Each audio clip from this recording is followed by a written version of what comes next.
Il-Membru Parlamentari Ewropew Nazzjonalista David Casa qal li l-interess Malti ma jidħolx fuq kif huwa jivvota fil-Parlament Ewropew.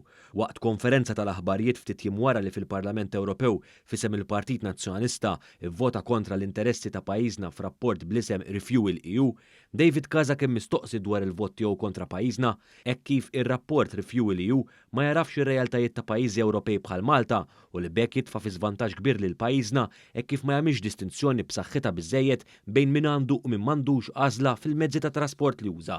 Quddiem il-mistoqsija ta' One News David Casa ikkonferma kif meta jiġi biex jivvota f'istituzzjoni tant importanti huwa ma jaħdimx favur l-interess Malti. L-interess Malti jidħol mhux kif nivvotaw fil-Parlament Ewropew. L-Europarlamentari Laburisti vvotaw kontra rapport ta' One Size Fits All u meta mistoqsi li Peter Aġus il-kellimu l-kandidat ta' Bernard Grek talbu biex jivvota kontra, Casa ħabat jiddejjaq u batna għandu. Kif tispjega l-vot ta' Peter Aġus allura? Paċenzja biss, ġifri tkun saqsi Peter Aġus, saqsix li. Ma mhux qed tiġibni. Qed ngħidlek jekk hemm din qed nirrispondik fuq il-vot tiegħi. Issa għandek xi domanda li tagħmel Peter Aġus, tista' naturalment tmorru saqsu. Wara l-vot favur rapport li ma jifhimx ir-realtajiet ta' gżejjer bħal Malta, Casa mbagħad qal il-Gvern dejjem jista' jġib deroga biex tagħmel tajjeb għall iżvantaġġi ta' rapport li vvota favur jieħu stess.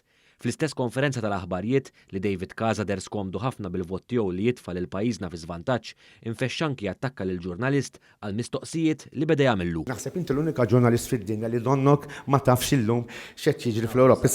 Samuel, kultant ittu l-impressjoni li qegħdin tgħixu s-Siberja intom.